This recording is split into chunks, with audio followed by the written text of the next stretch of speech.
Assalamualaikum warahmatullahi wabarakatuh. Mahasiswa yang saya banggakan, pada kali ini kita akan menggunakan Smart PLS dengan efek moderasi. Kalau pertemuan sebelumnya itu kita menggunakan analisis dengan efek mediasi, sekarang dengan efek moderasi. Nah, efek moderasi ini menunjukkan interaksi variabel eksogen dan variabel moderator dalam mempengaruhi variabel endogen. Nah, variabel moderator itu adalah variabel yang mempengaruhi dalam artian dapat memperkuat dan juga dapat memperlemah hubungan antara variabel eksogen dengan variabel endogen. Nah, dalam pengujian analisis dengan efek moderasi itu ada 4 cara, tergantung indikator yang kita gunakan. Apakah konstruk atau indikator yang kita gunakan berbentuk refleksif atau formatif. Nah, jadi ada cara-caranya. Misalkan data kita adalah atau konstruk endogen kita atau moderator itu berbentuk refleksif, kita menggunakan produk indikator approach. Supaya lebih detail, mari kita praktekkan pengujian atau analisis dengan efek moderasi dengan menggunakan Smart PLS. Oke. Kita analisis dengan efek moderasi. Nah, sebelum kita masuk di aplikasinya, tentu teman-teman harus menyiapkan data dulu. Data dalam bentuk CSV dari Excel, kemudian di save as ke CSV ya. Oke. Jadi indikator yang kita gunakan pada kali ini berbentuk refleksif ya. Baik, kita mulai. Terlebih dahulu membuat project ya, new project bisa dari sini atau bisa dari file kemudian new project. Nah, saya menggunakan ini yang di sini, kemudian beri nama projectnya, misalkan ini saya kasih nama efek moderasi. Oke. Nah, setelah itu double klik untuk mengimport data ya, data yang sudah kita persiapkan dalam bentuk CSV. Oke, klik 2 kali. Nah, ini saya menggunakan data moderating ini, kemudian open. Ini tidak saya rubah ya. Oke, nah di sini ini dapat kita lihat mulai dari mean, median, minimal, maksimal ya. Nah, sampel yang kita gunakan itu sebanyak 141, indikatornya sebanyak 35 ya. Nah, baik, kemudian kita klik di sini yang gambar ini, efek moderasi ini, kita klik. Nah, sehingga muncul jendela tempat strukturan model digambar. Nah, berikutnya kita menggambar strukturan modelnya dengan cara klik latent variable ini, kemudian setelah nyala gitu ya, kemudian diletakkan di sini. Satu. Ini untuk reward extrinsic, reward intrinsic, kemudian pengembangan karir, motivasi, kinerja, kemudian gaya pimpinan. Ini saya minimize. Oke. Ini saya kecilkan dulu. Oke. Nah, setelah itu kita rename. Ini dikembalikan ke panel. Nah, kita rename. Yang pertama ini reward extrinsic.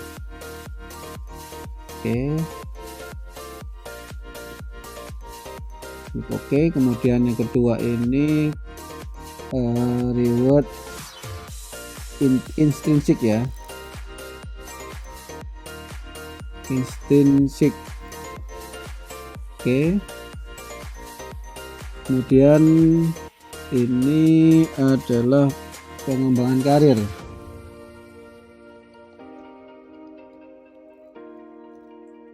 Oke. Ini kita ganti motivasi. Oke. Ini merupakan variabel endogen. Ini adalah kinerja karyawan. Oke. Nah, ini variabel moderatingnya. Ini gaya kepemimpinan.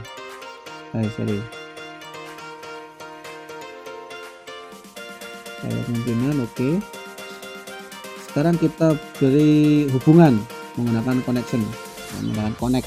Kita beri hubungan dari reward extrinsic ke motivasi, kemudian dari reward intrinsik ke motivasi, dari pengembangan karir ke motivasi, dari motivasi ke kinerja, dari kinerja ke dari reward extrinsic ke kinerja,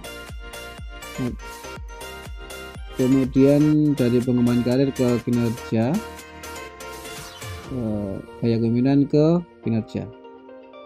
Oke. Nah, setelah itu ini diatur dulu biar rapi. Oke.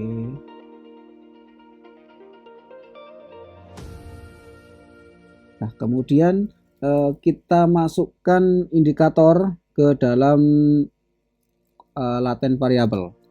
Ya. Bisa mulai dari reward extrinsiknya satu ini ya, kita blok, lalu letakkan di sini. Nah, sudah biru berarti sudah ada pengukurnya. Kalau merah ini masih belum ada pengukurnya, jadi merah dia. Tapi kalau sudah diberi pengukur, yaitu berupa indikator, maka berubah warna menjadi biru. Kemudian reward intrinsik,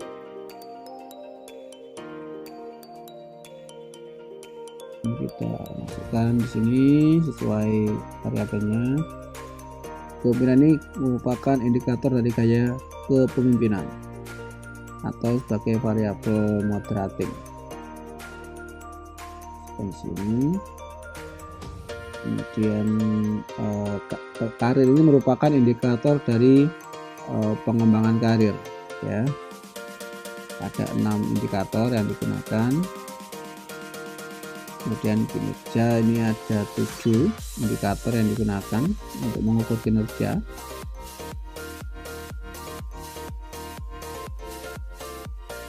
Nah, terakhir ini motivasi, ada 4 yang digunakan untuk mengukur motivasi.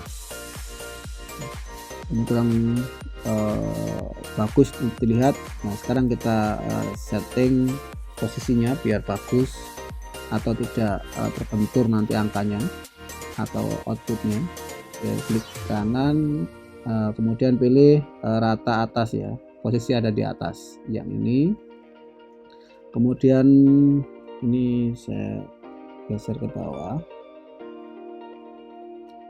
ini juga ini ke atas. Nah, ini untuk kinerja karyawan digeser ke kanan. Nah, posisinya ini juga ini digeser ke kanan, kurang rata ya. Nah, setelah itu kita membuat variabel moderatingnya atau moderating effect. Efek moderatingnya bisa menggunakan ini atau langsung kita klik di endogen variabelnya, diklik endogen variabel, kemudian add moderating effect. Oke, add moderating effect. Pada moderating variabel moderatingnya ini adalah gaya kepemimpinan. Kemudian independent variabelnya itu adalah motivasi. Oke, di sini produk tim generasinya dipilih main center. Oke. Nah, ini sudah terbentuk variabel atau efek moderating. Nah, efek moderatingnya sudah terbentuk. Ini merupakan variabel moderatingnya. Nah, variabel moderating nanti apakah dia memperkuat hubungan motivasi dengan kinerja ataukah memperlemah hubungan motivasi dengan kinerja. Nah, apakah nanti gaya kemiringan ini sebagai variabel moderating atau tidak? Oke, itu ya. Nah, ini datanya sudah ready, kemudian kita tinggal menganalisis karena datanya sudah ready. Nah, kita bisa menggunakan ini. Kalau saya biasa menggunakan yang ini, calculate, pilih PLS algorithm. Settingannya tetap 100 saja, kemudian start calculation. Oke, kemudian kita lihat pada hasil moderasinya ini. Nah, pada variabel reward, nah variabel reward ini ada beberapa yang tidak memenuhi syarat ya. Jadi di bawah 0,7 itu tidak memenuhi syarat ya, atau tidak valid, maka yang di bawah 0,7 bisa dikeluarkan dari model atau dihapus dari model. Nah, kita lihat di sini yang di bawah 0,7 itu ada reward extrinsic 2 ya, extrinsic 2. Kita tulis saja biar nanti tidak keliru ya. Kemudian extrinsic 3. Oke, ini pada reward extrinsic. Pada reward intrinsic itu extrinsic 1 yang tidak valid, kemudian intrinsic 2, 3 ini juga valid. Pada pengembangan karir itu ada karir 3, kemudian karir 6. Pada motivasi ini yang tidak valid, motivasi 4 dan 2.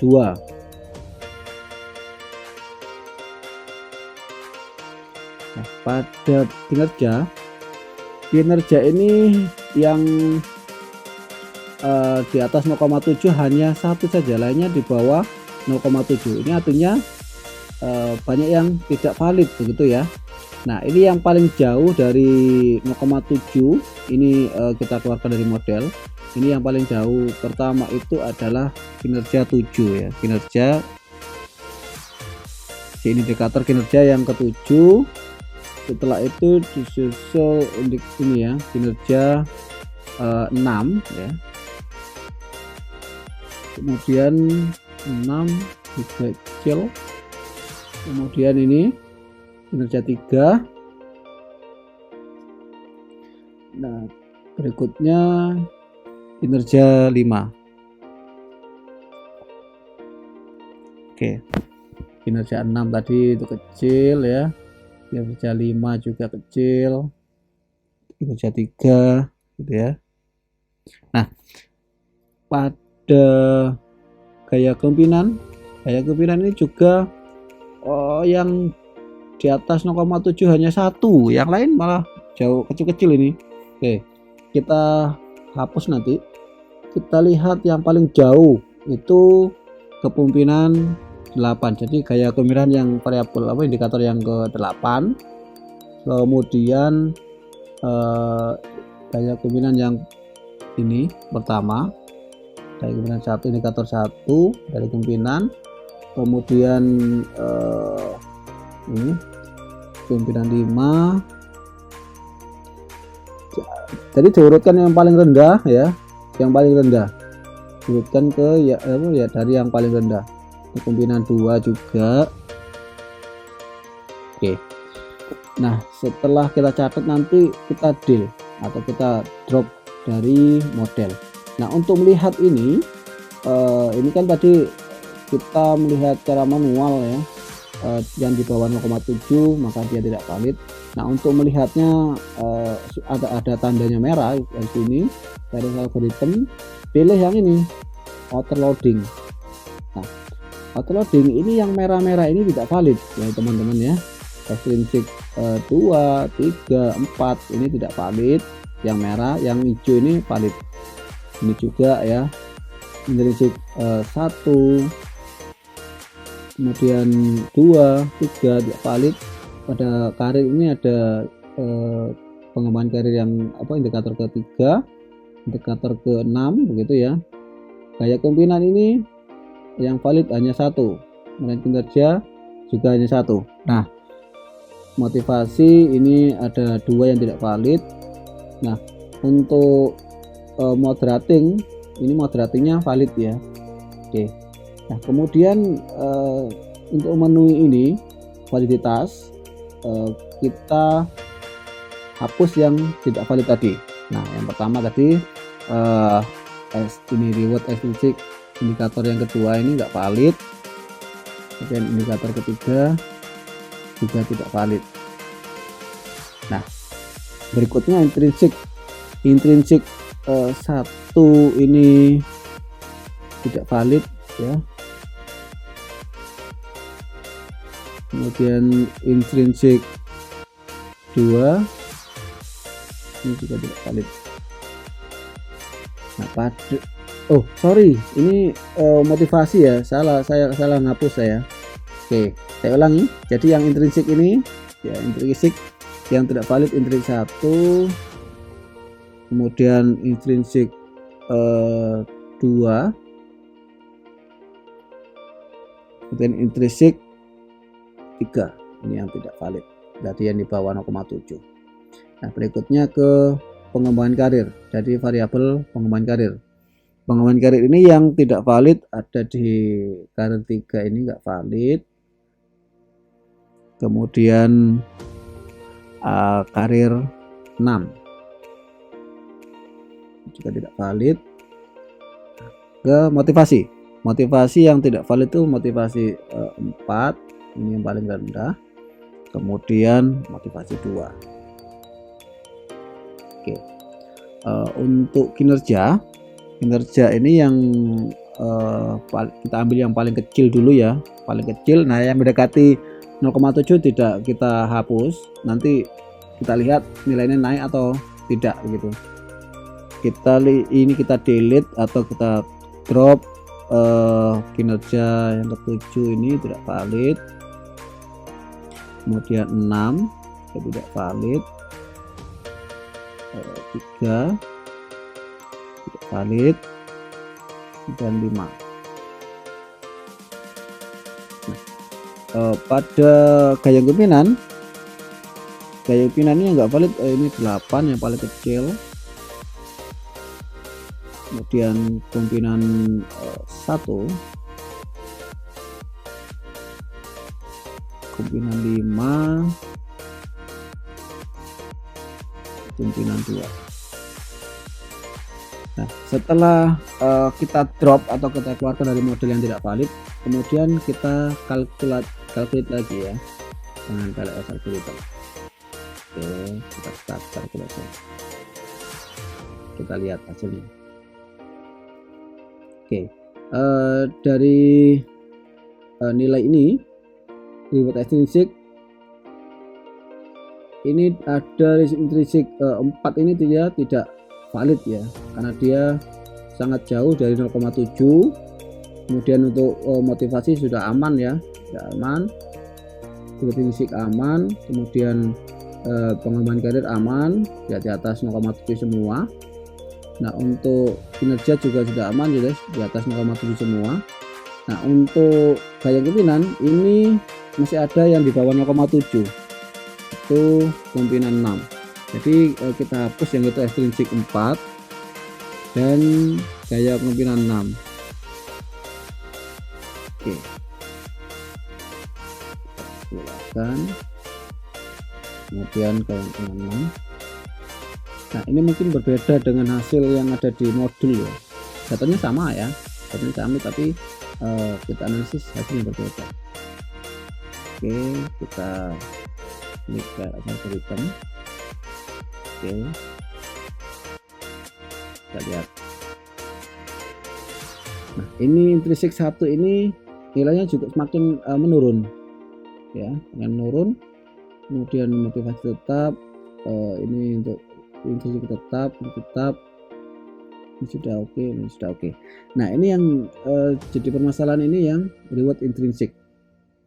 Nah, indikator yang digunakan ini sebagai pengukur. Jadi indikator yang banyak tadi ini di bawah 0,7 sehingga tidak bisa untuk mengukur reward intrinsic ini ya. Nah, kita hapus,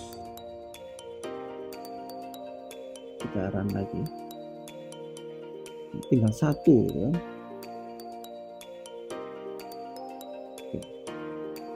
Nah, tinggal satu ini sudah oke ya, ini satu ini oke, ini sebenarnya sudah oke. Supaya rapi, di posisinya diatur lagi.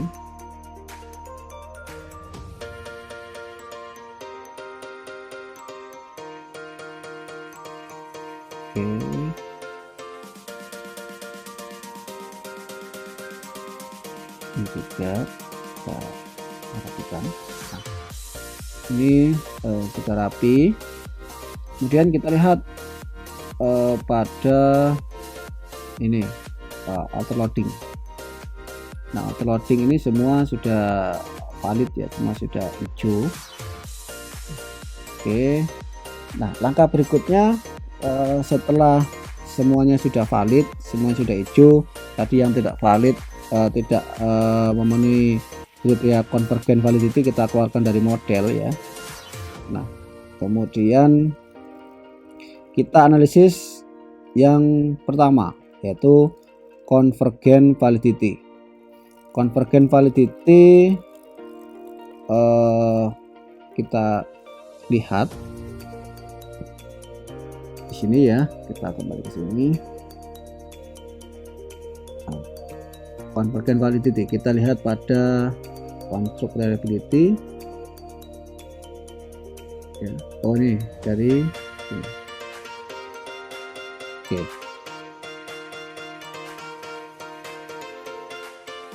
Nah, dari convergent validity tadi kita lihat nilai AV-nya ya. Nah, ini convergent validity itu nilai AV. Kita lihat pada average varian extracted. Nah, ini kita lihat di sini nilainya. AV dari masing-masing variabel itu memiliki konstruk atau apa namanya, nilai AV dari konstruk itu di atas 0,50. Jadi sehingga masing-masing konstruk ini telah memenuhi persyaratan validitas konvergen. Oke. Nah, berikutnya kita menguji diskriminan validity. Nah, diskriminan validity ini kita lihat dari akar kuadrat AV ya. Dari sini kita lihat dari diskriminan validity. Nah, Fornell-Lacroix criterion ini merupakan akar kuadrat AV, begitu ya. Akar kuadrat AVE, gitu ya. Nah, dari nilai ini yang diagonal ini 0,789, 0,780, 100, 0,843, 0,804, 100, 0,803, begitu ya. Atau nilai ini yang diagonal ini yang merupakan akar kuadrat AV, dan nilai di bawahnya itu merupakan korelasi antar konstruk. Ini korelasi antar konstruk ya. Oke. Nah, nilai akar kuadrat AV yang dihasilkan ini lebih besar daripada korelasi antar konstruk. Jadi dapat disimpulkan bahwa model valid karena memiliki diskriminan validity. Oke, itu ya. Terus kemudian kita menguji tadi kan validitas, sekarang reliabilitas. Kita klik sini, construct reliability.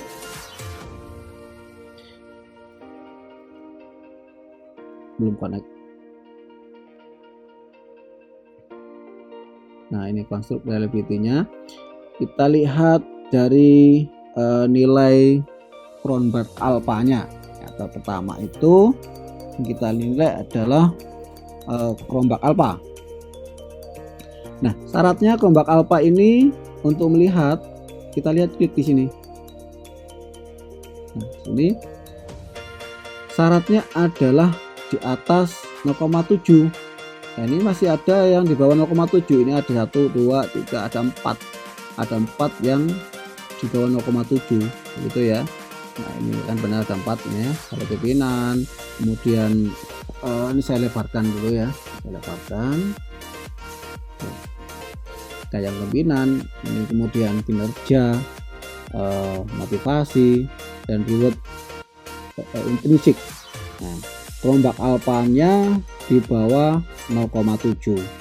Bahkan ini ada yang di bawah 0,5. Ini 0,5, 0,4 ya. Nah, jadi Cronbach alpha ini yang dihasilkan kurang baik karena ada yang di bawah 0,70 ya.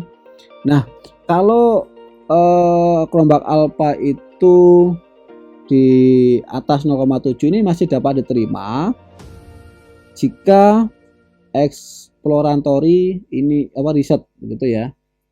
Nah, karena ini masih ada di bawah 0,6 ya, tentunya ini masih ada yang belum valid, belum reliable, belum reliable. Nah, untuk merubah ini supaya biru, maka ada indikator yang terkecil nanti dihapus ya.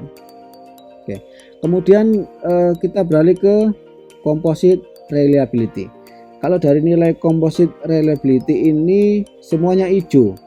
Nah, kalau semuanya hijau, maka composite reliability yang dihasilkan semua konstruk sangat baik karena di atas 0,70, sehingga dapat disimpulkan semua indikator konstruk adalah reliable atau memenuhi uji reliabilitas pada composite reliability. Nah, kemudian kita mengevaluasi model struktural atau inner model. Kalau tadi outer model yaitu validitas dan reliabilitas, sekarang yang inner model yaitu melihat dari nilai R-square. Kita klik sini R-square. Nah, nilai R-square-nya ini sebesar 0,457 untuk variabel kinerja karyawan. Artinya variabel reward extrinsic, motivasi, pengembangan karir, dan gaya kepemimpinan ini menjelaskan variabel kinerja karyawan sebesar 45,7. Nah, untuk yang kedua itu motivasi ya. Jadi pengembangan karir gaya kepemimpinan menjelaskan variabel kinerja karyawan sebesar 20,4%. Bukan karyawan tapi yang motivasi ya. Jadi yang motivasi. Jadi ini motivasi ini yang terkena panah ya, yang terkena panah atau PET dari dari eksogen, variabel eksogen itu ya. Oke. Nah, setelah itu kita simpulkan karena ini keduanya kinerja tadi, kinerja dari kinerja karyawan dan motivasi, R-square-nya ini masih di bawah berapa? Di bawah 0,75 ya, 0,70 ya. Ya, artinya apa? Artinya termasuk dalam kategori lemah gitu ya. Nah, berikutnya kita melihat PET koefisiennya dengan cara kita uji lagi dengan bootstrapping. Oke, kita klik kemudian bootstrapping. Nah, ada para ahli itu mengatakan di atas 5.000 boleh kita menggunakan di atas 5.000 atau 500 nggak apa-apa, masih karena sampel kita masih di bawah 500. tapi supaya lebih bagus kita buat 5000 ya. Kemudian start calculate. Agak lama kalau menggunakan 5000 karena menggunakan 5000 sampling. Kalau 500 cepat gitu ya. Cepat.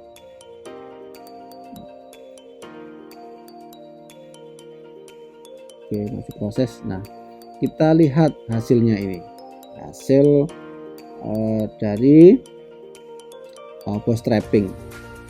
Oke, kita lihat path coefficient-nya. Nah, ini saya lebarkan ya, oke, saya lebarkan. Nah, yang pertama itu gaya kepemimpinan terhadap kinerja. Gaya kepemimpinan terhadap kinerja ini T statistik yang dihasilkan lebih besar daripada T tabel, jadi di atas 1,96, dan P value nya ini di bawah 0,05. Jadi dia signifikan. Ini original sampel ini pengaruh positif negatifnya. Nah, kalau di algoritma tadi, PLS algoritma itu bisa dicek di path coefficient di yang PLS algoritma untuk mengetahui positif atau negatif hubungannya. Nah, ini positif ya. Nah, positif. Jadi gaya kepemimpinan terhadap kinerja karyawan ini berpengaruh positif dan signifikan. Kemudian motivasi terhadap kinerja. Motivasi terhadap kinerja, T statistik yang dihasilkan di atas 1,96 dan P value nya itu di bawah 0,05, hubungannya positif. Jadi dapat disimpulkan bahwa motivasi terhadap kinerja karyawan berpengaruh secara positif dan signifikan. Kemudian pengembangan karir terhadap kinerja.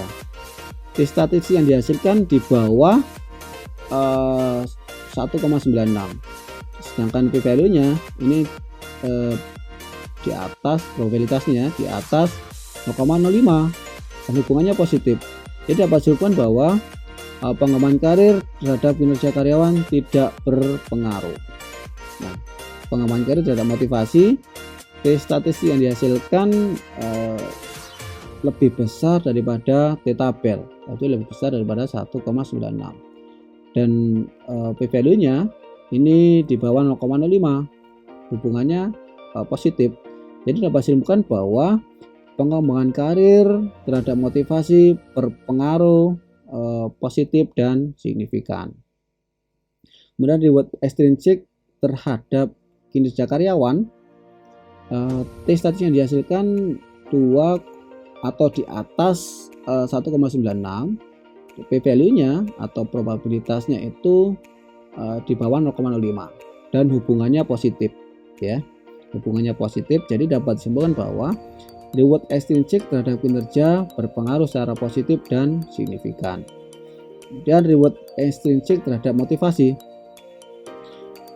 T statistiknya ini lebih kecil daripada 1,96 dan P value nya itu lebih besar daripada 0,05, hubungannya positif. Jadi dapat disimpulkan bahwa reward extrinsic terhadap motivasi tidak berpengaruh. Nah, yang terakhir reward extrinsic terhadap motivasi, T statistik yang dihasilkan di atas 1,96, P value nya itu di bawah 0,05, hubungannya positif. Jadi dapat disimpulkan bahwa reward extrinsic terhadap motivasi berpengaruh secara positif dan signifikan. Nah, kemudian untuk pengembangan untuk moderating effect. Oke, untuk variabel moderating antara motivasi dan gaya kepemimpinan terhadap kinerja karyawan.